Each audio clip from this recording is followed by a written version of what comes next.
Your sister just bought a beautiful house, my mother announced to 14 relatives at Christmas dinner, her voice ringing like she was introducing a Nobel Prize winner. Then she turned to me and smiled, the kind of smile that looks warm until you realize it's aimed downward. So, June, when are you going to settle down? My sister Vanessa leaned back in her chair, new earrings catching the candlelight, and smirked. I put down my fork. I didn't raise my voice. I didn't need to. I already did, I said. I paid cash. I just didn't invite anyone who doubts me. 14 forks stopped moving. My mother's mouth opened, but nothing came out. And that was only the first 5 seconds of the longest Christmas dinner the Bellamy family has ever had. Before I go on, please take a moment to like and subscribe. But only if you genuinely connect with this story. And while you're at it, drop a comment telling me where you're watching from and what time it is where you are right now. My name is June. I'm 27. And this is the story of how I stopped being my family's invisible bank account. Now, let me take you back to October, 2 months before that dinner, the night a single bank transfer changed everything.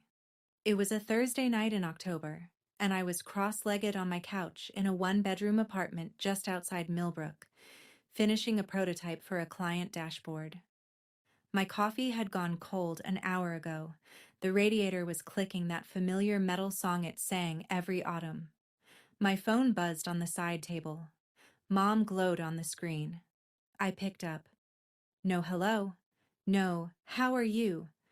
Just the sound of her exhale, long, practiced, and then her voice.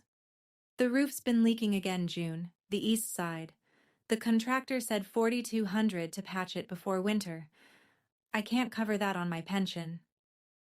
I stared at the ceiling of my own apartment, where a brown water stain had been spreading for 6 weeks because I hadn't gotten around to calling my own landlord. $4,200. That was more than my rent for 2 months. I'll transfer it tomorrow, I said. You're a good girl, June? Click. 4 words. That was the most warmth I'd gotten from her since March, and even that call in March had ended with her asking me to cover Vanessa's car insurance payment. I set the phone down and opened my personal spreadsheet, the one I kept tucked in a folder labeled Family on my desktop. I'd started it 3 years ago, the first time my mother called about an emergency that needed my money. Back then I thought it would be a short list. It wasn't. 3 years, 17 transfers, $31,400. Roof repairs, plumbing emergencies, car insurance premiums for my sister, a new water heater, security deposit help. Every single time the call came the same way. That long exhale, then the number, then the click. Not once, not one single time, had anyone said more than 4 words of thanks. I closed the spreadsheet, transferred the $4,200 to my mother's account, and went to bed, telling myself what I always told myself. This is the last time. 2 weeks later, I was eating leftover soup at my kitchen counter when I made the mistake of opening social media. Vanessa's face filled my screen. She was standing in front of a house I'd never seen. Sage green door, white trim, a woven welcome mat that probably cost more than my dinner. Her smile was the kind you hold for 8 seconds so the camera catches the good angle. The caption read, "New beginnings. Thanks to the best mom ever," followed by a yellow heart emoji. 47 likes. Lorraine Bellamy had commented a row of red hearts. Uncle Don left a clapping emoji. Aunt Patty wrote, "So happy for you, sweetie." I scrolled through every comment. My name wasn't in any of them. I wasn't tagged. I wasn't mentioned.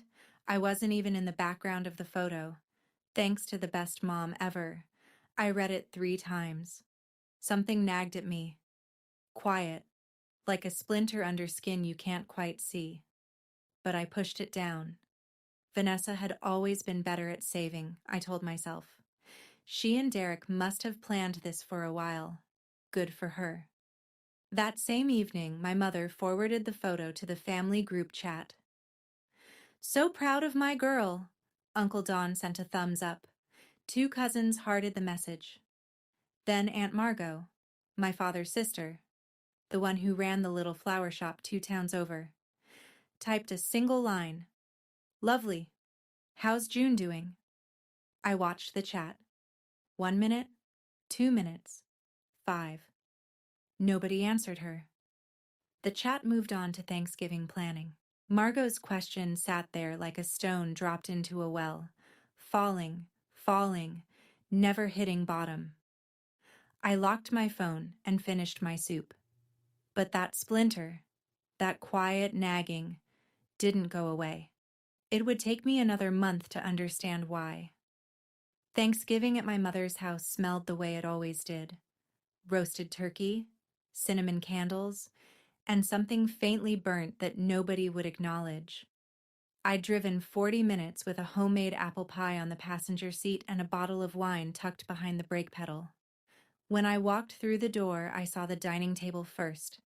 12 chairs, all occupied.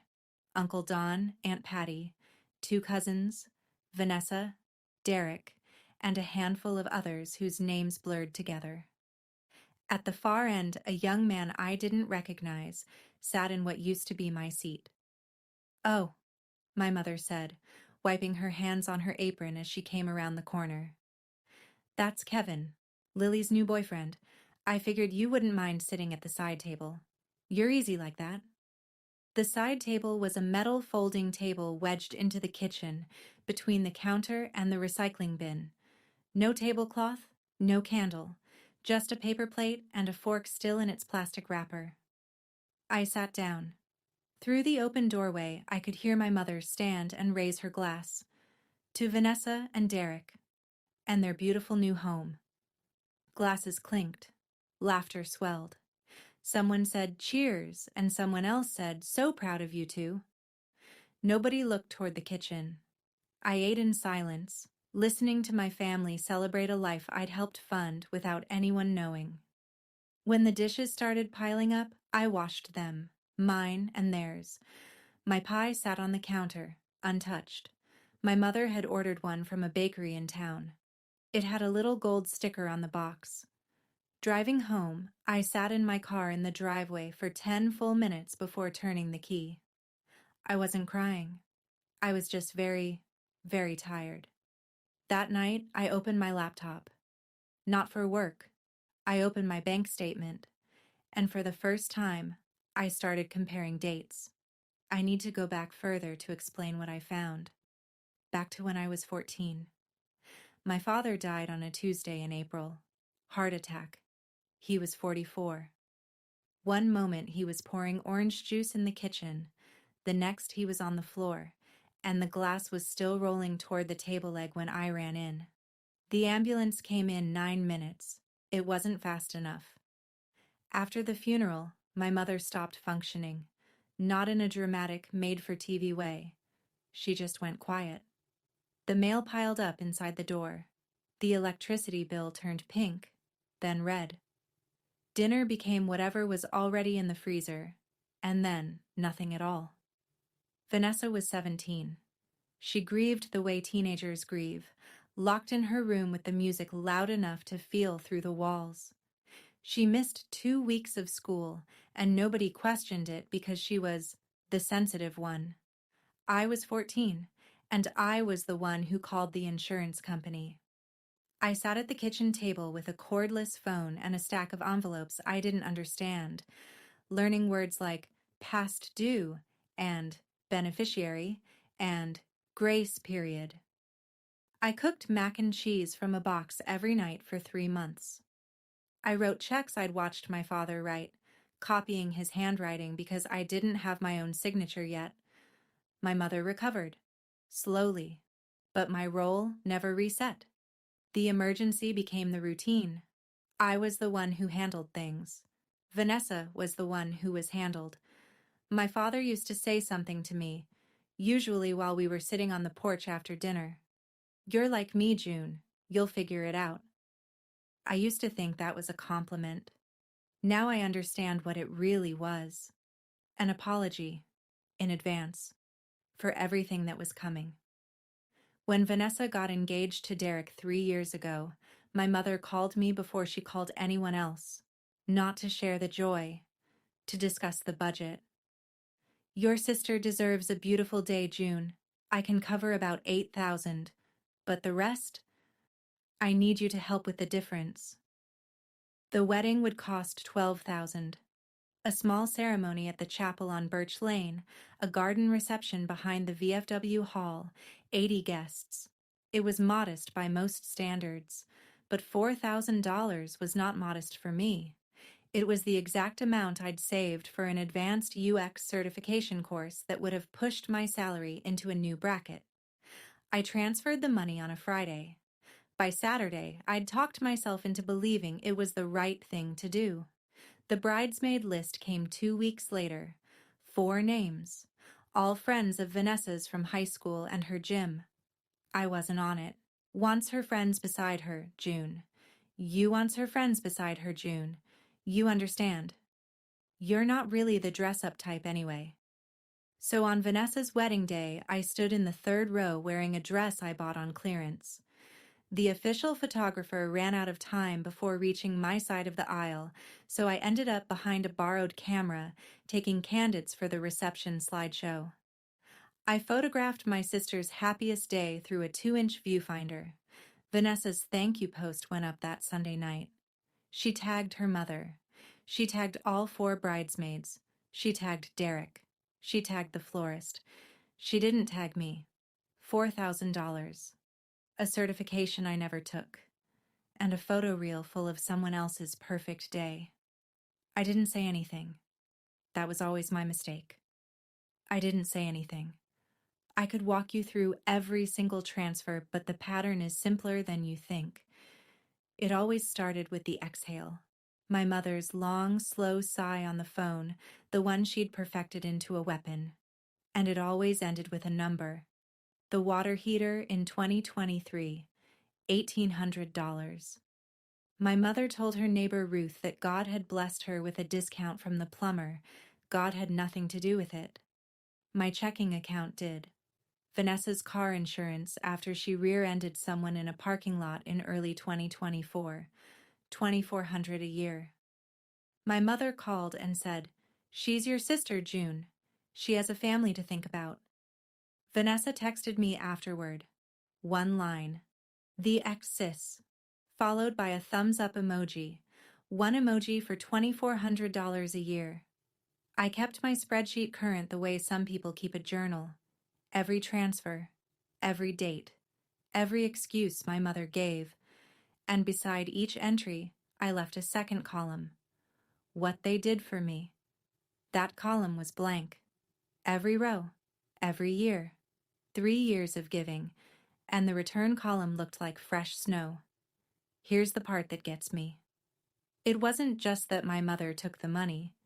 It was that she erased me from the story entirely. At family gatherings, she'd tell Uncle Don and Aunt Patty, "I manage on my own. It's tight, but I'm proud." She'd say it with her chin lifted, like a woman in a wartime photograph. And everyone would nod, impressed. Meanwhile, my bank account bled in silence. $31,400. 3 years. 1 emoji. Every time I told myself the same thing. This is the last time. But the last time never came. Not until October, when I started comparing dates on a bank statement and the math stopped adding up. In September, a month before the roof money, I stopped by my mother's house to return a set of spare keys from the last plumber visit. The front door was open a crack, the way it always is when she's airing out the kitchen after cooking. I stepped inside and heard her voice drifting from the back of the house. That slightly louder, slightly sweeter register she uses when she's on FaceTime. I should have announced myself. Instead, I froze in the hallway, my hand still on the doorknob, because I heard my name.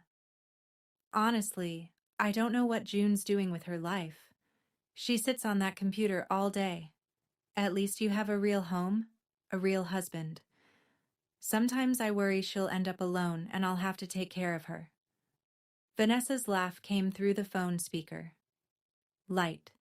Easy. The kind of laugh that isn't cruel on purpose. It's cruel because it doesn't even notice. "Mom, she's fine. She's just June. She's just June."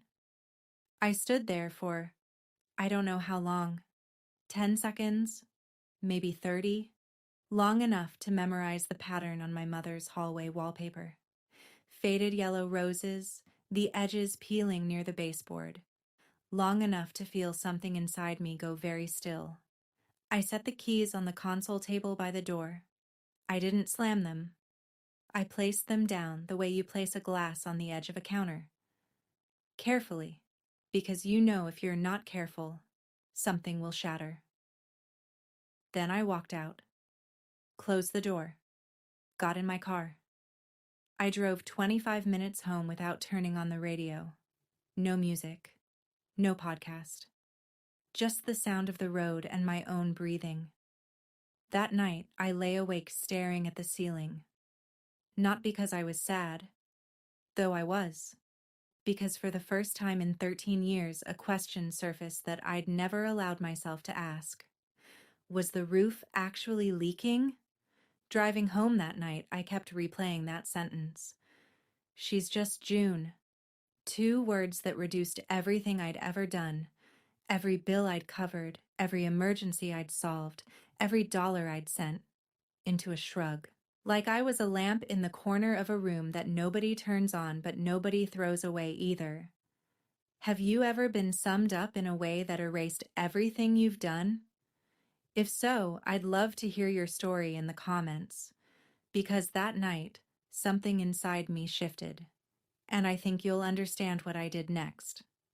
The night after Thanksgiving, I sat on my couch with cold coffee and a laptop open to my bank's transaction history. The $4,200 I'd transferred to my mother on October 3rd stared back at me in clean digital type. October 3rd. I sent the money. I opened a new tab and typed Vanessa's address into Zillow.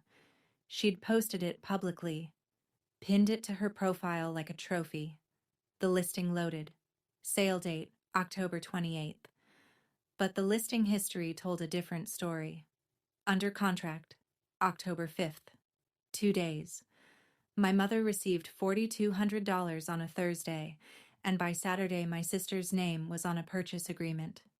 My chest felt hollow, like someone had scooped out the center of it with a spoon. I picked up my phone and scrolled through my contacts until I found the contractor. The same one my mother had mentioned back in the spring when the porch railing needed fixing. I'd saved his number because I was the one who'd coordinated the repair. I always was. The phone rang 3 times. "Hi, this is June Bellamy, Lorraine's daughter.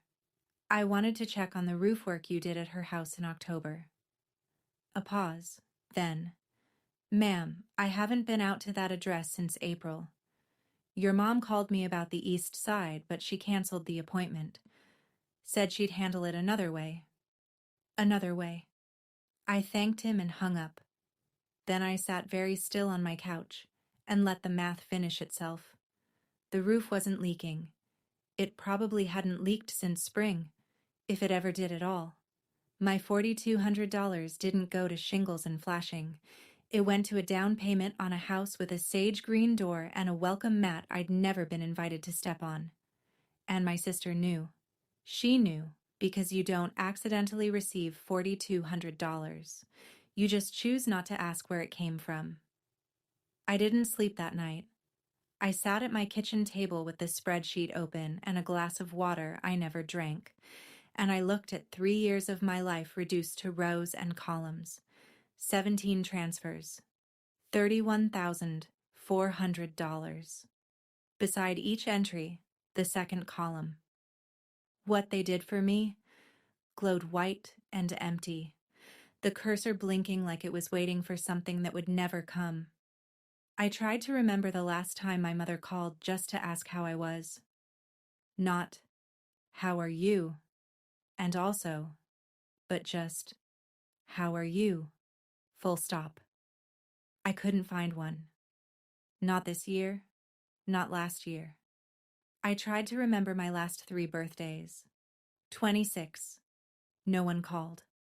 I ate pad thai alone and watched a documentary about deep-sea creatures. 25. My mother texted HBD at 11 p.m. 11 p.m., like she'd suddenly remembered at the last second. 24. Vanessa asked me to drive her to her prenatal checkup that morning because Derek was working a double. She never mentioned it was my birthday. I didn't remind her. I closed the spreadsheet. Not in anger, in clarity. It was the strange, cold kind of clarity that comes when you finally stop arguing with evidence. I opened a new tab. Zillow. Millbrook area. Homes under 180,000. Here's the math no one in my family knew. I earned $95,000 a year. I lived in a $600 apartment. I drove a 2016 sedan with 140,000 miles on it. I didn't take vacations. I didn't buy new clothes unless something wore through. For 5 years, I'd saved like someone preparing for a disaster. Except the disaster turned out to be my own family. $142,000. Cash. In a savings account no one knew existed. If I stopped pouring money into a hole that never filled, I could buy a house in 3 months. My own house. No mortgage, no permission, no mother's name on the deed. I closed the laptop at 4 a.m. For the first time in years, this is the last time. Wasn't a lie. Aunt Margot's flower shop sat on a quiet street in Drayton, 2 towns east of Millbrook. It was a small place, hand-painted sign, bell on the door, coolers full of arrangements she built by hand every morning before sunrise. She'd run it alone for 20 years, ever since Uncle Gene passed. I hadn't planned to tell her anything. I just wanted to sit somewhere that didn't feel like my apartment or my mother's kitchen. But Margot had a way of making silence feel like an invitation. She poured tea into a chipped blue mug, set it in front of me, and sat down across the work table scattered with rose stems and ribbon. She studied my face the way she always did, like she was reading a page she'd seen before. "You look like your father," she said, "the week before he told me he was going to marry your mother. That same quiet look. The one that means you've already decided something."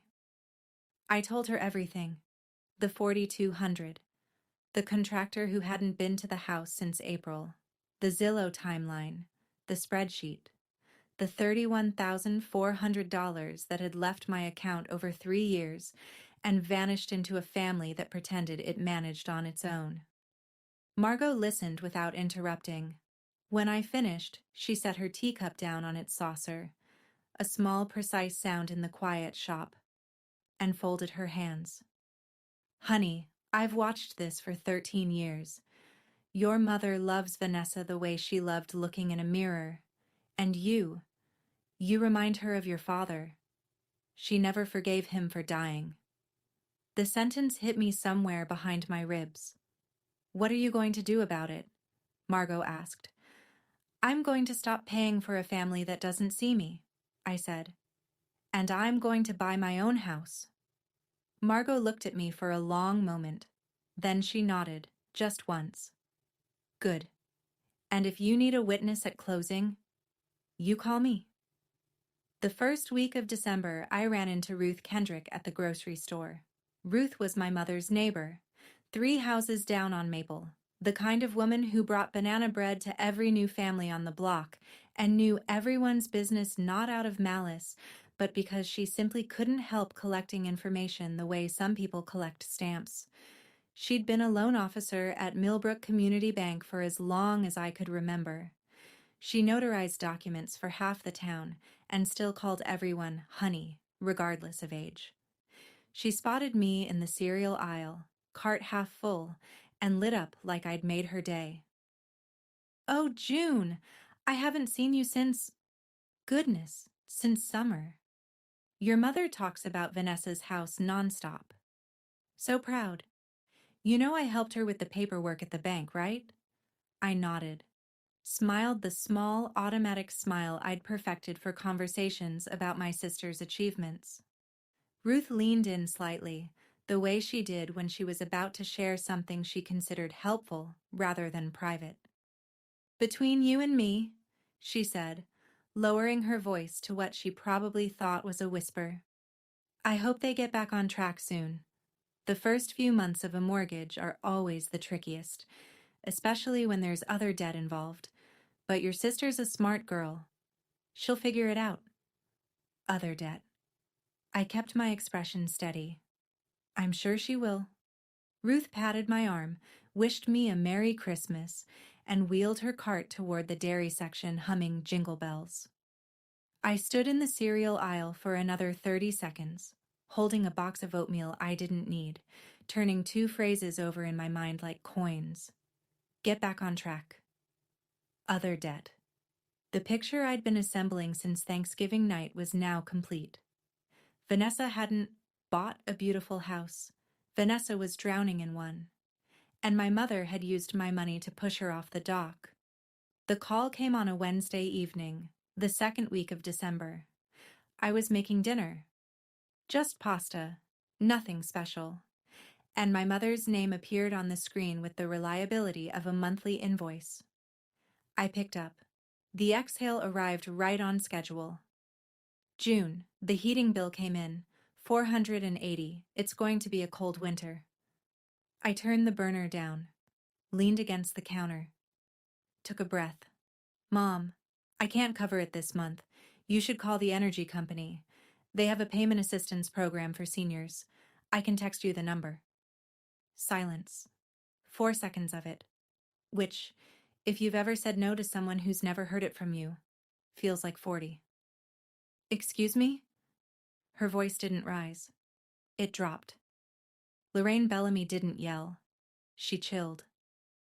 I can't cover it, I repeated.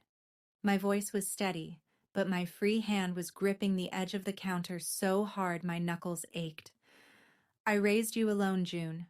After your father died, I held this family together. I didn't ask for much. I just asked you to care. Click. She hung up. No goodbye. Just the dead air of a disconnected line and the sound of pasta water boiling over onto the stove. 20 minutes later, the family group chat lit up. My mother. Pray for me. It's going to be a cold Christmas, Uncle Don. Hang in there, Lorraine. Aunt Patty. You're the strongest woman I know. Vanessa. Mom. We'll figure it out. I stared at Vanessa's reply. We'll figure it out. Beautiful words. $0 attached. She didn't offer to pay the heating bill. She didn't call our mother and say, I've got it. She just posted a heart emoji and let the implication hang in the air.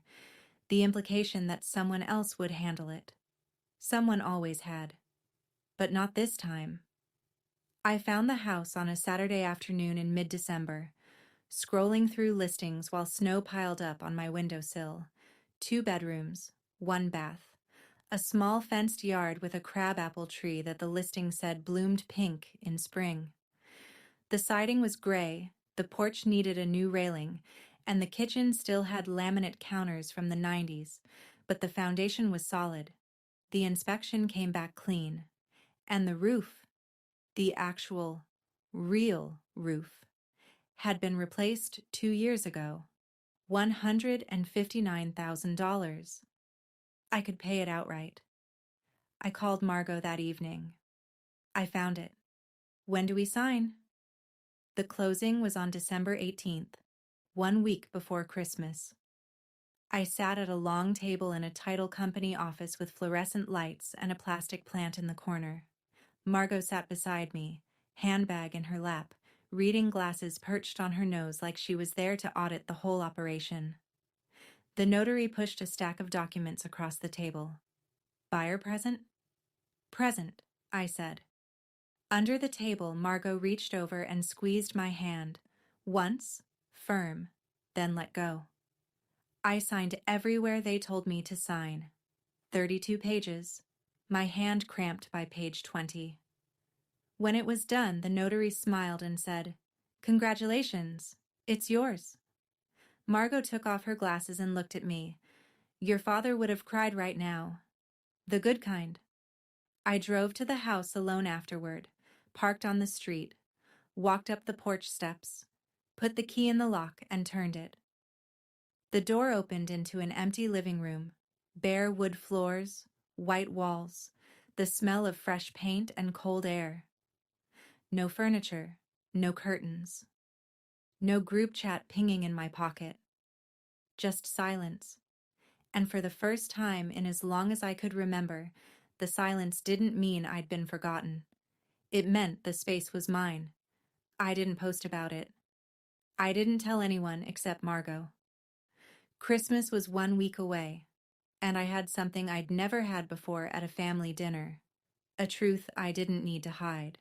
My mother's Christmas invitation arrived in the group chat on a Monday, 6 days before the dinner. Christmas Eve dinner at my house. 6 p.m. Bring a dish. Vanessa responded within minutes. Derek and I will bring the glazed ham. Followed by 3 more emojis, because Vanessa never met a sentiment she couldn't decorate. Uncle Don confirmed. Aunt Patty confirmed. 2 cousins confirmed. Ruth Kendrick, who my mother always invited because she lived alone and brought good wine, confirmed. I stared at the message for a long time. If I didn't go, my mother would have the narrative she wanted. June couldn't even show up for Christmas, after everything I've done. She'd say it with that practiced sadness, and everyone would shake their heads, and I'd become the cautionary tale of the ungrateful daughter. If I did go, I'd sit at the folding table in the kitchen again. I'd wash dishes while Vanessa received toasts. I'd drive home full of turkey and empty of everything else, unless this time was different. I called Margot. She sent the invite. I'm going. And this time, I'm not sitting in the kitchen. A pause. Then Margot's voice, steady as a fence post. Good. Neither am I. I typed 2 words into the group chat. I'll be there. No emoji, no exclamation point. Just a confirmation, plain as a signature on a closing document. I wasn't planning a speech. I wasn't rehearsing devastating one-liners in the mirror. I simply decided one thing. If they asked me a question, I would answer it honestly. If they didn't ask, I'd eat my dinner, say Merry Christmas, and leave.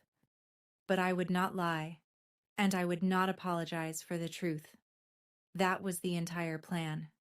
Honesty. After 27 years of silence, it felt radical enough. 3 days before Christmas, my mother called again. This time, there was no exhale. She got straight to the point, which meant she was nervous. Lorraine Bellamy only skipped her own rituals when something felt out of her control. I need you to come early, 5 o'clock. Help me set up the table, arrange the chairs, get the dishes out. Vanessa's handling the ham and the centerpiece, so you can take care of the rest. The rest. The invisible labor. The behind-the-scenes work that made the evening look effortless, while Vanessa walked in with a glazed ham and a perfect smile and collected all the credit. I'll come at 6, I said, same as everyone. The temperature on the other end of the line dropped 10 degrees. June, don't be difficult. It's Christmas. I'm not being difficult, Mom. I'm being a guest. Same as Vanessa. Another silence. I could hear her recalculating, the way a chess player pauses when a pawn moves somewhere unexpected. Then she reached for the big gun, the one she always kept loaded. Sometimes I think you forget everything I've done for you. Her voice softened into that particular register of manufactured grief. Your father wouldn't have wanted this. My stomach tightened. It always did when she said that. For 13 years, she'd weaponized a dead man's memory every time she needed compliance, and for 13 years, it had worked. But this time, Margot's words rose up to meet it. She never forgave him for dying. My father wasn't a card to play. He was a man who poured orange juice and said, "You'll figure it out," and died too young. And he would not have wanted his name used as a leash. "I'll see you at 6, Mom." I hung up first. My hands trembled against the phone, but I didn't call back. Christmas was 3 days away, and for the first time, I was walking into my mother's house with my spine straight and my wallet closed. December 24th, 5:55 p.m. I parked on the street in front of my mother's house and killed the engine. The neighborhood was quiet. That particular small-town hush that falls on Christmas Eve, when the whole world seems to hold its breath between afternoon and midnight. My mother's house glowed. String lights lined the porch railing. A wreath hung on the front door. Through the living room window, I could see people moving, silhouettes with wine glasses, the flicker of candles on the dining table. Cars lined the curb. Uncle Don's sedan, Aunt Patty's minivan, Ruth Kendrick's blue hatchback, Derek's work truck, and at the end of the row, Margot's old pickup with the magnetic flower shop sign on the door. I sat in my car for 2 minutes, opened the glove compartment and took out the one thing I always carried, a photo of my father and me at the ice cream shop on Route 9, taken when I was 12. Both of us squinting into the sun, both of us laughing. I looked at it, took a breath, put it back, stepped out into the cold. The front door was unlocked. I walked in, and the warmth hit me first, followed by the smell of ham and cinnamon and something faintly burnt that nobody would acknowledge. On the hallway wall, 8 framed family photos hung in a neat row. I counted the way I always counted. 5 with Vanessa in the center, 2 group shots, one of my father alone, young, in a suit I'd never seen in person. None of just me. My mother appeared from the kitchen in her holiday apron, red, with embroidered holly. She looked at me the way you look at a delivery that arrived later than expected. "Oh, you came. Good. The table still needs napkins. They're in the hall closet." Not, "Merry Christmas, June."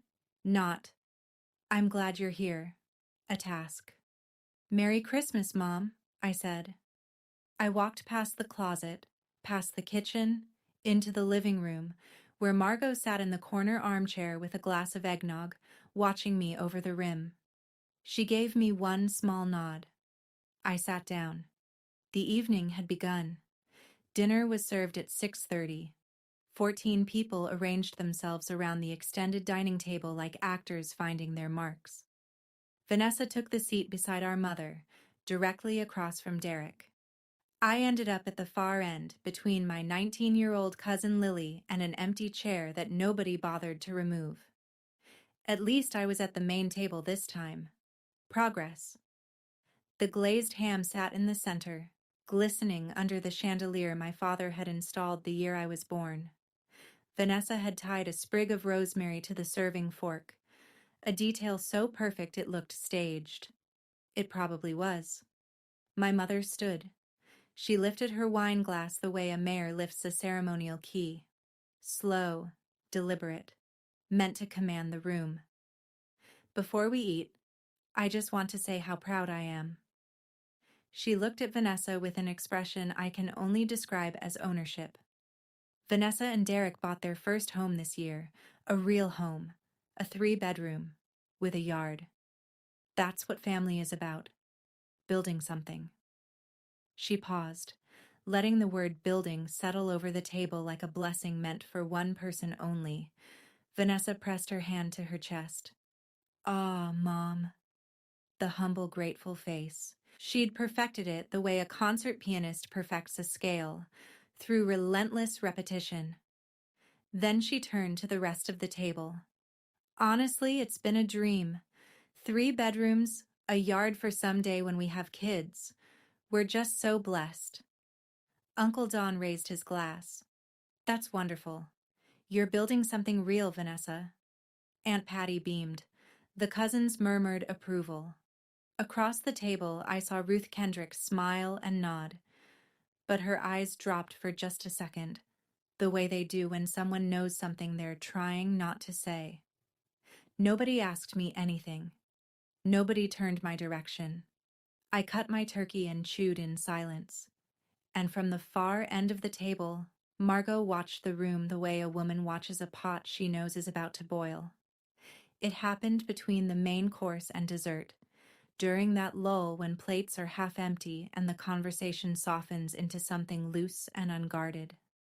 My mother leaned forward in her chair, tilted her head toward me, that practiced angle of maternal concern that always preceded something sharp, and said, loud enough for the entire table, "So, June, your sister has a house, a husband, a plan."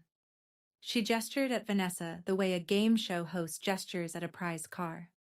"When are you going to settle down? You can't just sit behind a laptop forever." Vanessa didn't miss her cue. She leaned back, crossed her arms, and smiled at me the way you smile at a younger cousin who just said something naive at Thanksgiving. "Seriously, June, you're 27. What are you even saving for?" A few people laughed, the polite, uncomfortable kind. Uncle Don chuckled into his wine. Lily stared at her plate. Derek looked down at his fork and said nothing, his jaw tight. Only Margot was still. Her eggnog sat untouched. Her eyes were on me. I looked at my mother, then at Vanessa, then at the table full of people who had watched me get smaller every year without ever saying a word. I set my fork down, slowly. Metal touched porcelain, a small, clean sound that cut through the room like a pin dropping in a cathedral. "Actually, Vanessa," I said, my voice level, almost conversational, "what exactly did you save for?" The smile slid off her face. "Because I know it wasn't the down payment." Nobody moved. Vanessa blinked twice. Fast, the way you blink when the lights come on in a dark room and you're not ready. My mother's hand tightened around her wine glass. "June, don't start." But I had already started. And this time, I wasn't going to stop. "June." My mother's voice dropped low and flat, the way she always sounded when she wanted to remind you that she was the adult and you were the problem. "This is Christmas dinner. This is not the time or place." "You're right, Mom. It wasn't the time when you asked me for $4,200 for a roof that wasn't leaking either, but here we are." Lorraine's face went white. Not the slow drain of embarrassment, but the instant flash of someone who's been caught mid-stride. She recovered fast. She always did. "I don't know what you're talking about. That money went to repairs. I called the contractor, Mom. He hasn't been to your house since April. You canceled the appointment." Uncle Don set his glass down. The base landed heavier than he intended. "What's going on?" Aunt Patty stopped chewing. Lily looked between me and my mother like she was watching a car skid on ice. Vanessa leaned forward, and her voice took on that slightly breathy, slightly incredulous tone, the one she'd inherited directly from our mother. "June, you're being so dramatic. This is exactly what you always do. You take something small and blow it up into..." "Dramatic?" I looked at her, calm, steady. The way you look at someone when you've rehearsed this conversation 1,000 times in the shower. Except I hadn't rehearsed it at all. The words were just there, clean and ready, because the truth doesn't need a script. "I paid $4,200 that Mom told me was for roof repairs. That money ended up helping fund your down payment. And you knew, Vanessa. You knew, and you said nothing." The table was silent. Derek, who had been staring at his plate for the last minute, lifted his head. Slowly, his eyes moved from me to Vanessa, and stayed there. Vanessa opened her mouth. Nothing came out. In that moment, sitting at that table with 14 pairs of eyes shifting between me and my sister, I noticed something I'd never seen before. Vanessa didn't look smug anymore. She looked scared. And my mother, for the first time in my entire life, looked small. I used to wonder why I kept sending money, kept showing up, kept hoping for something as simple as thank you. Maybe you've wondered the same thing about someone in your life. Why do we keep watering plants that never bloom? If you've ever sat at a table like mine, tell me in the comments, what was your breaking point? My mother stood halfway out of her chair, palms pressed flat on the table, trying to wrestle the evening back under control. Let's not ruin Christmas over a misunderstanding. That's when Vanessa made her mistake. She turned to the table, chin lifted, voice bright and brittle, and said, "Look, whatever June thinks she knows, Derek and I are doing fine. Our house is ours. We're comfortable. Everything's on track." She reached for Derek's hand across the table. "Right, babe?" Derek didn't take her hand. He looked at her, then at me, then back at her. His mouth a thin line, his eyes doing calculations he hadn't known he needed to make. And then, from the middle of the table, Ruth Kendrick spoke. She'd had 2 glasses of eggnog by then. Her cheeks were pink, and her voice carried the cheerful carelessness of someone who has no idea she's about to detonate the room. "Oh, I'm so glad to hear that, Vanessa. Honestly, I was a little concerned after that second missed payment notice came through the system. But if you say you're back on track, well, that's just wonderful." She said it the way she said everything. Warm, neighborly, certain that she was being helpful. The table went so quiet I could hear the candle flames breathing. Derek pulled his hand back from where it had been resting near Vanessa's. Slowly, like a man pulling his fingers away from the edge of something hot. "Second missed payment," he said. His voice was low, controlled, the kind of quiet that's louder than shouting. Vanessa's mouth opened. "Ruth, that's private." Ruth's pink cheeks turned scarlet. Her hand flew to her mouth. "Oh, oh dear. I'm so sorry. I thought you two had already... I assumed." She hadn't meant to do it. She hadn't meant to do anything. But the truth has a way of finding the one crack in the wall and pouring through. And Ruth Kendrick, God bless her, had just kicked the wall down. Derek's fork was still in his right hand. He set it down. Not gently, not violently, just with the careful precision of a man who knew that if he wasn't careful with the small things, he'd lose control of the big ones. "Vanessa." His voice was a flat line. "How much do we owe?" Derek, not here. "How much?" Not a question anymore. A door closing. Vanessa pressed her lips together. Her eyes were wet, and her new earrings, the ones she'd bought for tonight, the ones that caught the candlelight so beautifully an hour ago, now looked like the most expensive part of a costume that was falling apart. She didn't answer. My mother stepped in, because my mother always stepped in when Vanessa's narrative was threatened. "Derek, every young couple has some debt starting out. It's completely normal. Let's not make this into something it isn't." Derek turned to Lorraine. His expression didn't change, but his voice did. It got quieter, which, if you knew Derek, meant it got more dangerous. "Mrs. Bellamy, did you know about this? I helped where I could." "She helped with my money, Derek." I didn't raise my voice. I didn't need to. $4,200. I was told it was for roof repairs on this house. It wasn't. Derek stared at me for a second. Then he looked at Vanessa. The woman he'd married. The woman he'd built a future with. The woman who apparently had built that future on a foundation of someone else's money and silence. He picked up his napkin, folded it once, placed it beside his plate.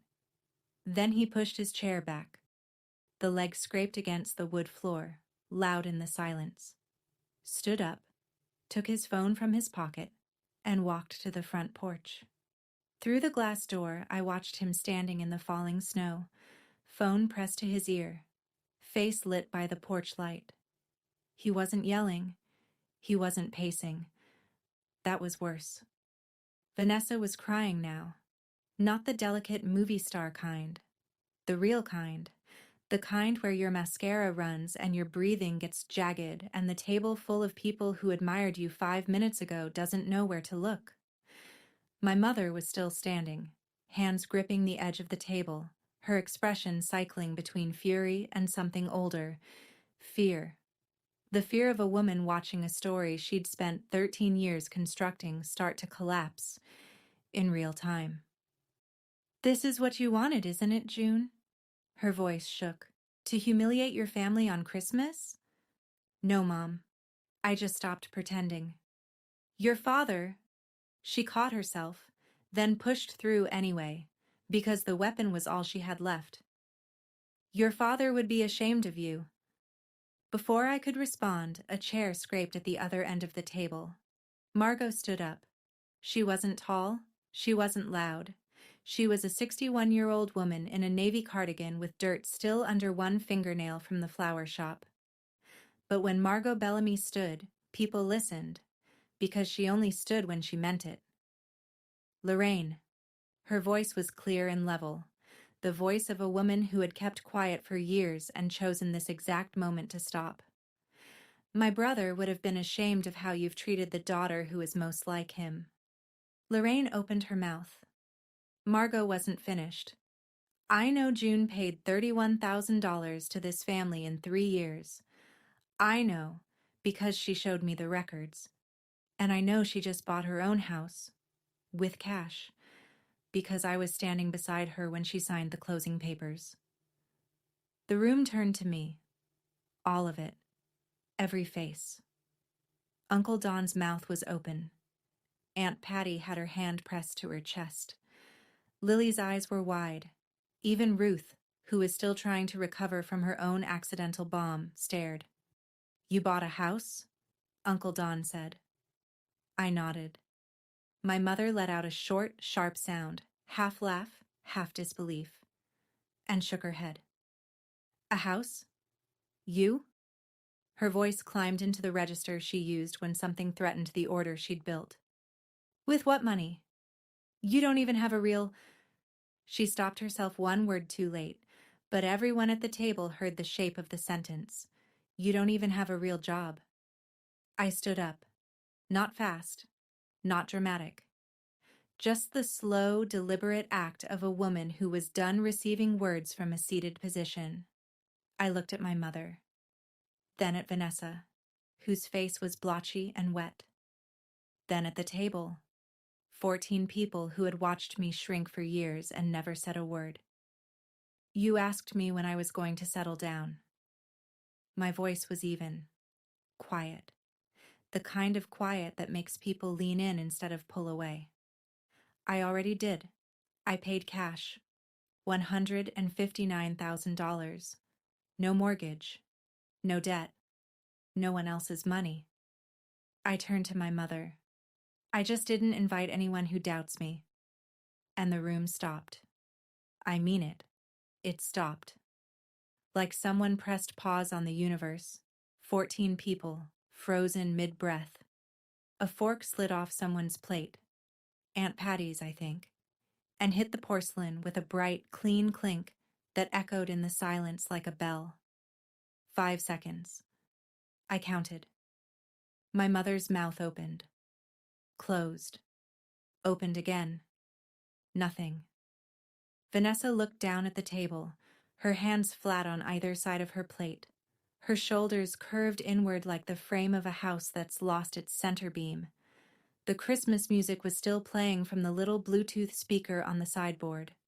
Silver bells. The irony would have been funny if I hadn't been trembling from the inside out. Nobody spoke. Nobody moved. The candles flickered. And for 5 eternal seconds, the only sound in the Bellamy dining room was the truth, settling into every corner like the first real snow of winter. My mother found her voice first. It came out cracked, stripped of its usual polish, like a road after a hard freeze. "June, I did what I had to do for this family." "No, Mom." I wasn't loud. I didn't need to be. You did what you had to do for Vanessa. I was the one doing for this family. And I'm done. Vanessa looked up. Her mascara had drawn 2 dark lines down her cheeks, and her voice came out thin, the voice of someone reaching for a rope she isn't sure is still there. June, I didn't mean for... You knew, Vanessa. I held her gaze, not with anger, with something heavier, the steady, exhausted clarity of a person who has finally run out of reasons to pretend. You took the money, you knew where it came from, and you posted, "Thanks to the best mom ever." You didn't even text me. She had no answer. She looked down at her plate, and for the first time in 30 years, my sister had nothing charming to say. I took a breath. When I spoke again, my voice was softer. Not soft like weakness, soft like a decision that's already been made. I love you both. I do. But I'm not going to be the invisible bank account anymore. If you want a relationship with me, it starts with seeing me. Not my wallet, not my silence. Me. I reached behind my chair and picked up my coat from where I'd draped it over the backrest. Pulled it on. Zipped it. I looked at Margot. She was already standing, her purse tucked under her arm like she'd been ready for this moment since before she sat down. "Merry Christmas, everyone." I walked to the front door. Margot followed. Behind us, 12 people sat at a table full of food. Nobody was eating anymore, and the only sound was silver bells, playing to no one. The door closed behind us. The cold air hit my face, and I kept walking. The snow was falling harder now. Big, soft flakes that caught the porch light and turned gold for half a second before landing on the railing and disappearing. Derek was still on the porch, phone against his ear, his breath making clouds. He looked at me as I came through the door. Our eyes met for a single second, not hostile, not warm, just the shared understanding of 2 people who'd both discovered tonight that the ground under them wasn't solid. I walked to my car. Margot walked to hers. We didn't speak until we were both inside our separate vehicles with the engines running and the heaters breathing warmth into the cold. My phone buzzed. "Margot." A single text. "You did good. Drive safe." I pulled away from the curb. In the rearview mirror, my mother's house shrank. The string lights, the wreath, the glow of the dining room where 14 people were sitting in the ruins of a story that had just been rewritten. I drove 20 minutes to my house. My house. The key was still new enough that I had to jiggle it twice. The door opened into darkness, and I found the light switch by memory. The living room was mostly empty. Bare floors, white walls, a reading chair in the corner, a gift from Margot, delivered the week before. A floor lamp beside it. That was all. I didn't turn on music. I didn't check the group chat. I sat in the reading chair, still wearing my coat, and looked out the window at the snow coming down on a yard that belonged to me. My hands were shaking. I held them in my lap and waited for it to stop. I thought I would feel victorious. I didn't. I felt empty. The kind of empty that comes when you finally put down something you've carried so long you forgot it had weight. But somewhere beneath the emptiness, underneath the trembling and the cold and the echo of my mother's face, something new, small, quiet, like the first green thing that pushes through the ground after a long winter. Relief. The week between Christmas and New Year's is supposed to be quiet. Mine wasn't. Derek texted me on December 26th. 2 sentences. "I checked the credit report last night. I didn't know about any of it. Thank you for being honest." I replied, "I'm sorry you found out that way." He sent a thumbs up. That was enough. Between people who deal in facts, it usually is. From what I pieced together later, through Margot, through Aunt Patty, through the way small-town information travels whether you want it to or not. Derek had discovered $23,000 in credit card debt that Vanessa had been carrying in her name alone. The second missed mortgage payment was real. The glazed ham, 3-bedroom, yard for future kids' dream house was one more missed payment away from a very difficult conversation with the bank. Derek didn't file for divorce, but he did 3 things. He insisted they see a financial counselor, he took over management of their joint account, and Vanessa sold the leased SUV and started driving his old pickup while he rode with a coworker. You could see it parked in their driveway, a dented white Ford, where a shiny black SUV used to be. Uncle Don called my mother 2 days after Christmas. Aunt Patty was on the extension. They asked one question. "Lorraine, how much of what June said is true?" My mother tried her usual deflection. It was blown out of proportion. You know how June is. But Dawn cut her off. "We're not fools, Lorraine. We've known something was off for a long time. The strong, single mother who manages on her own." The character my mother had played for 13 years. Closed its run on December 24th. Ruth called me on the 28th. "June, honey, I am so sorry. I had no idea that would—" "You didn't do anything wrong, Ruth. The truth just needed some air." She paused. "You sound like your father." I didn't know what to say to that, so I just said, "Thank you." 3 weeks later, mid-January, the snow was deep, the kind of deep where the plows come through at 4 a.m., and the scraping sound wakes you up and then puts you back to sleep. I was unpacking a box of kitchen things in my new house. A set of pots I'd bought secondhand, a wooden cutting board, a mug with a chip on the handle that I liked because it fit my thumb exactly. When my phone rang, Mom. I considered letting it go to voicemail. Then I picked up, because I'd promised myself I'd be honest, and ignoring her wasn't honest. It was just the other side of silence. June. Her voice was softer than usual, but I recognized the architecture underneath. The careful scaffolding she built around her words when she needed something. "I've been thinking a lot since Christmas, and I want you to know, I'm sorry you felt hurt by everything. I'm sorry you felt hurt. Not, I'm sorry I hurt you. Not, I'm sorry I lied about the roof. Not, I'm sorry I spent 13 years treating you like a credit line with a heartbeat. I'm sorry you felt hurt. The apology that isn't one." I let it sit for a moment. Then she kept going. "Anyway, the heating bill for January came in higher than I expected. $620. And with the cold snap, I was wondering if maybe—" There it was. The ask. Tucked behind the apology like a bill slipped under a sympathy card. "Mom," my voice was gentle. Not because I was weak. Because I'd already fought this fight, and I'd won. I love you. But I already told you, I can't be that person anymore. Call the energy company.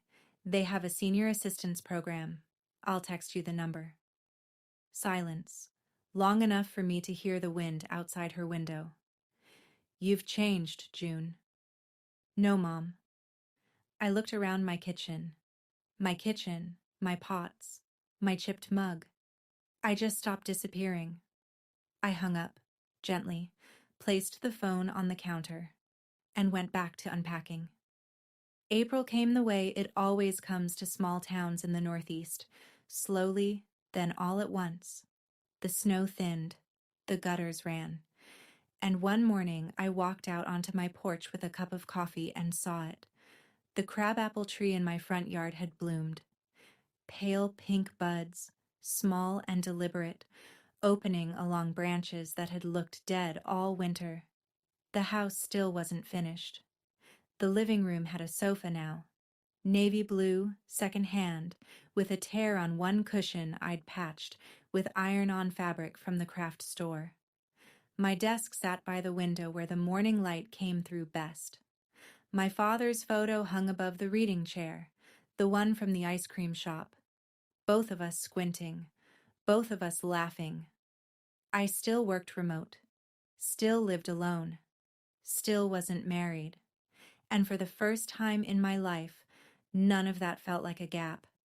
It felt like a choice. Vanessa texted me in March. Can we talk sometime?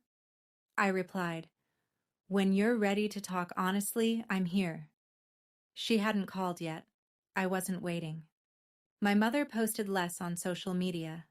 The I manage on my own declarations had stopped. I didn't follow her page anymore, but Margot mentioned it once over tea. She's quieter, Margot said. I don't know if that's growth or just shock. Time will tell. Margot came over every Saturday. She brought flowers from the shop, whatever hadn't sold by closing time. The kitchen table usually had a jar of something blooming on it. We drank tea on the porch and talked about ordinary things. Weather, recipes, the neighbor's dog that kept digging under my fence. One Saturday, she looked at the crabapple tree and said, "It's blooming earlier than I expected." "Some things just need room," I said. She smiled. We drank our tea. Here's what I know now, after all of it. I didn't burn any bridges. I just stopped crossing the ones that led nowhere. And I found out something no one ever tells you. When you stop being invisible to yourself, it doesn't really matter who else can't see you. The tree is blooming. The house is mine. The silence is kind. And that's enough. That's my story. Some of you might think I was too harsh. Some of you might think I should have said more. Either way, tonight I'm sleeping in a house I own, with no mortgage, no guilt, and nobody's expectations hanging on the walls. If this story reminded you of something in your own life, a boundary you've been afraid to set, a truth you've been swallowing to keep the peace, I want to hear about it. Drop it in the comments. I read every single one, and if you want to hear another story like this, there's one linked in the description that I think